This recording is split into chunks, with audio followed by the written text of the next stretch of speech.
Tapi dari semua itu, gak ada yang pernah semenakutkan seperti sosok yang bakal aku ceritakan. Sekedar bocoran, warga yang tinggal di lingkungan kami hampir semuanya tahu dan mengenal sosok ini. Bahkan sosok ini memiliki nama. Yap, nama manusia. Bangunlah sebuah pura kecil tepat di samping tembok kami. Dan gak hanya itu, bahkan tembok rumah kami itu sampai dibolongin untuk menaruh. Ya pada saat mendengar itu ya aku jadi tertawa. Tapi tiba-tiba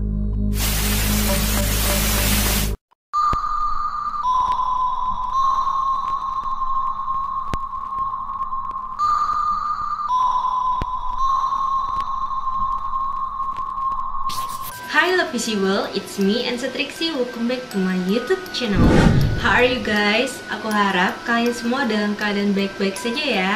Gimana nih? Apa kalian sudah siap untuk melanjutkan petualangan bersama The Visible Series? Banyak banget dari kalian yang tanya, kok nggak upload sih? Kenapa nggak pernah upload? Aku sudah nyalain notifikasi, tapi aku nggak tahu kalau kamu upload. Aku nggak tahu kenapa ya. Banyak di antara kalian yang nggak dapet notif dari YouTube aku. Tapi yang jelas, aku masih upload video baru setiap minggunya. Entah itu 1 kali atau 4 kali dalam seminggu, baik video short maupun panjang. Untuk lebih pastinya, kalian lebih baik follow Instagramku, namanya @ensatrixie. Di situ aku bakal selalu pasang story untuk kasih pengumuman.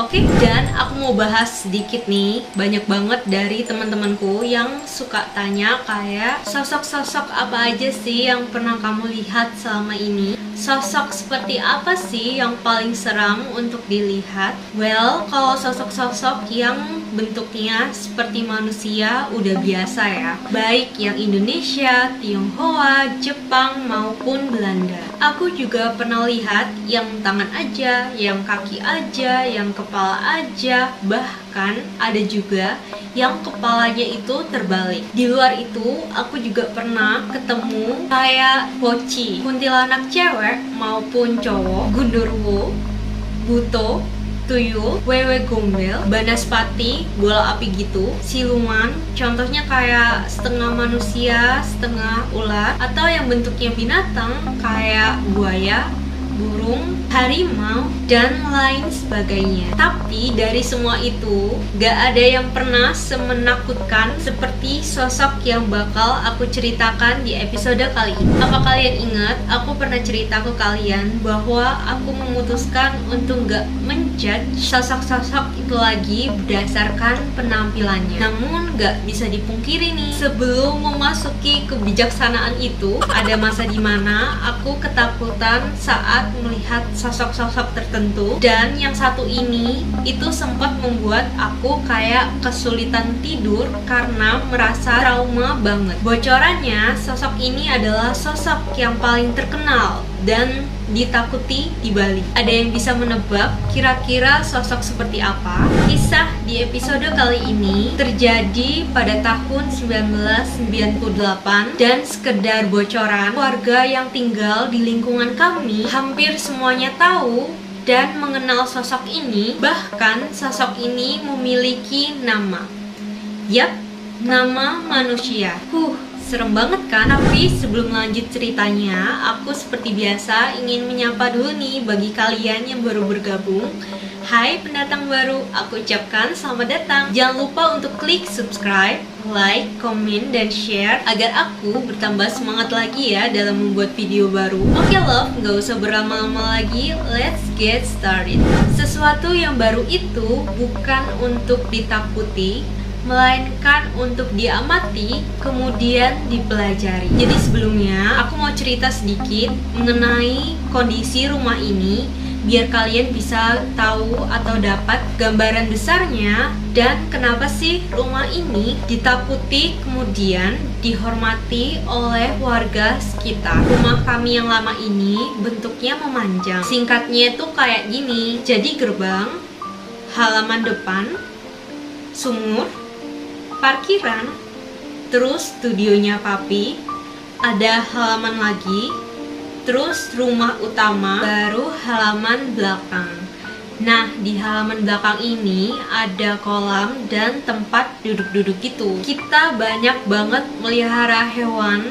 Yang paling ku hafal adalah jumlah dari anjing peliharaan kita, ada 12. Yang lainnya nggak kehitung jumlahnya. Kayak ada ayam, bebek, angsa, mentok, macam-macam burung, kalkun, merak, kura-kura, macam-macam ikan, kelinci, dan lain sebagainya. Kalian bisa bayangin ya betapa ramainya rumah kami. Aku selalu menyebut rumah ini sebagai kebun binatang mini. Gak cuma hewan peliharaan aja, pohon-pohon yang tumbuh di halaman pun ada banyak macamnya. Mulai dari pohon alpukat, kelapa, nangka, sawo, macam-macam mangga, rambutan, delima, srikaya, jambu biji, jambu air, dan lain sebagainya. Dan kebanyakan pohon-pohon itu tumbuhnya tuh udah besar banget.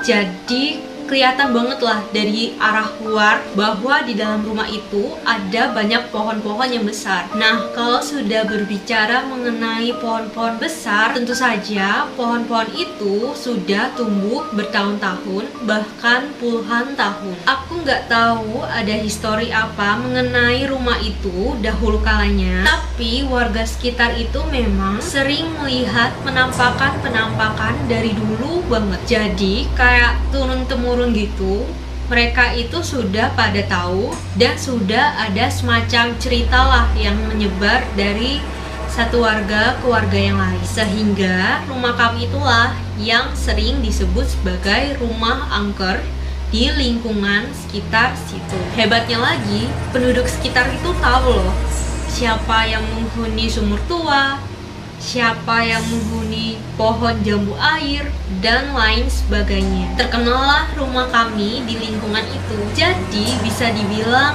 ya salah satu rumah yang angker di wilayah Denpasar. Dibangunlah sebuah pura kecil tepat di samping tembok kami. Dan gak hanya itu, bahkan tembok rumah kami itu sampai dibolongin untuk menaruh dupa dan cana. Aku inget banget ya, waktu aku kecil itu, kalau aku lagi main di halaman belakang dan kebetulan waktu itu misalnya ada warga yang lagi sembahyang di sana, kita itu biasanya saling menyapanya ya lewat tembok yang dibolongin itu. Kalau misal ada di antara kalian yang tanya kayak apa privacy kalian jadi nggak keganggu, kan orang-orang jadi bisa ngintip sembarangan. Ya mungkin ada beberapa orang yang kayak iseng-iseng ngintip, tapi orang tuaku pernah bilang bahwa kita ya saling menghormati aja lah. Dibangunnya pura itu kan sudah menjadi kesepakatan dan kepercayaan warga sekitar. Lagian juga pura itu kan dibangun untuk tujuan yang baik. Tapi ada satu rahasia yang aku tahu dan mereka nggak tahu. Apakah itu? Suatu hari aku itu kan lagi mengamati dua anjingku yang bernama Max sama Rudy lagi main. Nah, waktu itu kita itu lagi berada di bagian tengah halaman belakang.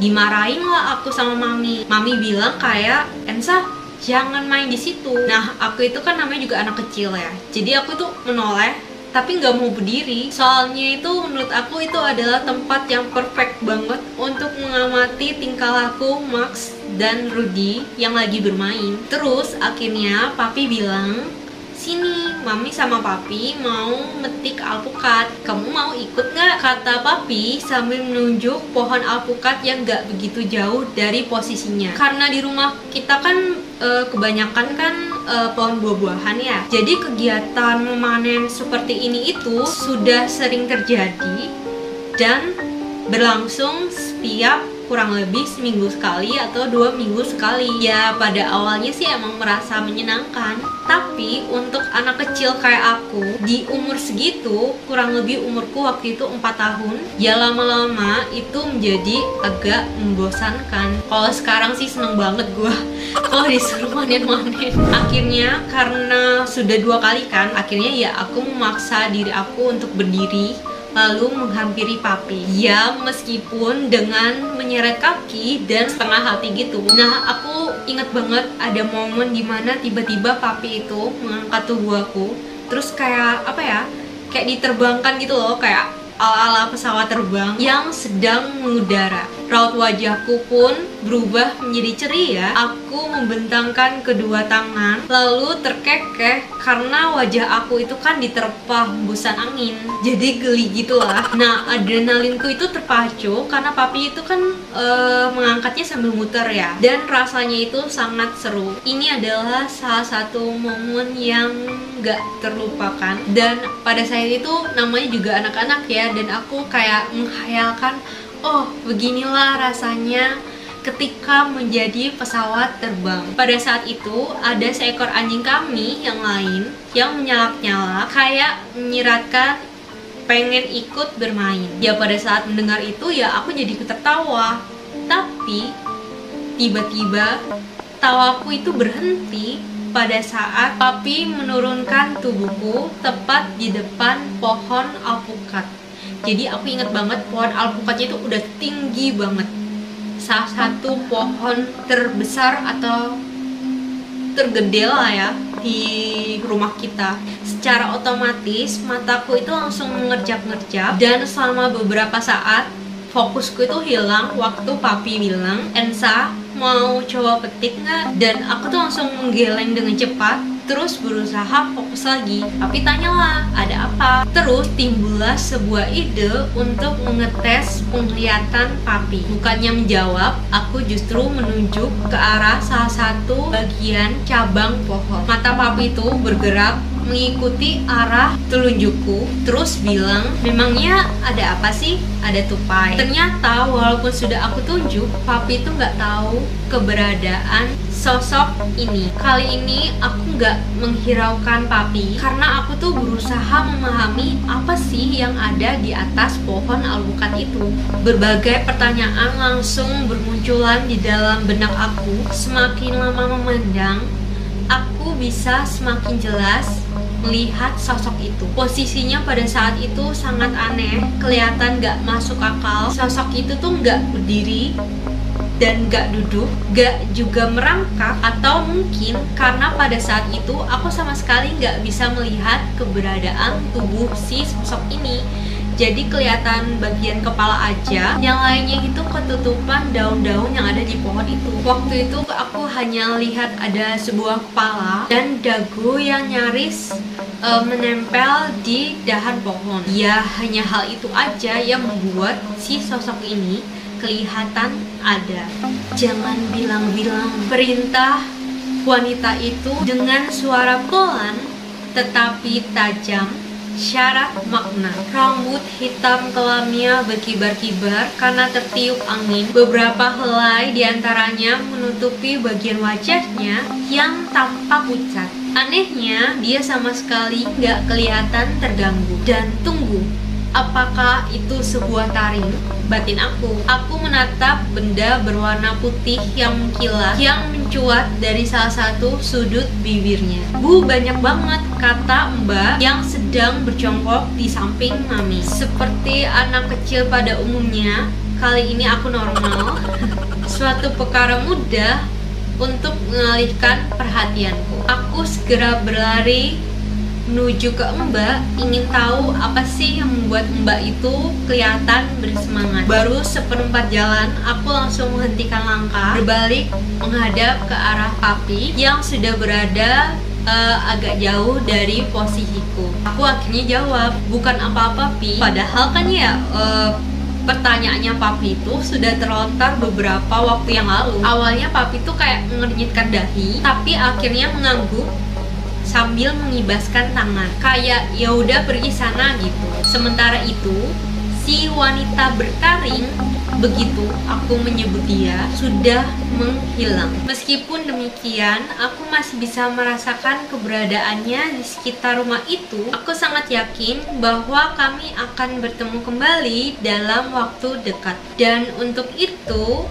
aku harus segera menyiapkan diri. Begitulah yang aku pikirkan pada saat itu. Dan ya, itu dia untuk cerita di episode kali ini. Tapi cerita ini belum berakhir. Ada versi yang lebih tua daripada versiku karena ada narasumber lain, yaitu versi cerita Mami mengenai apa yang terjadi dan cerita-cerita dari warga sekitar. Mau tahu seperti apa? Jangan lupa untuk saksikan episode selanjutnya. Oke love, aku mohon maaf kalau aku ada salah-salah kata. So, I love you guys. Thank you so much for watching and I'll see you in the next video. Bye!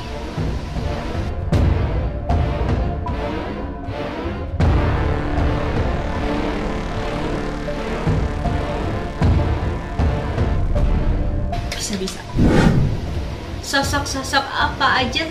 Nah, kalau sudah bicara terus, akhirnya papi lah yang ngomong untuk helikopter.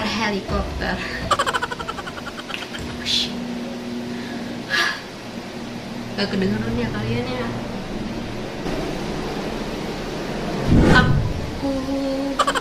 Aku sangat yakin bahwa dalam waktu begitulah yang aku pikirkan pada saat itu. Kok gitu sih nadanya?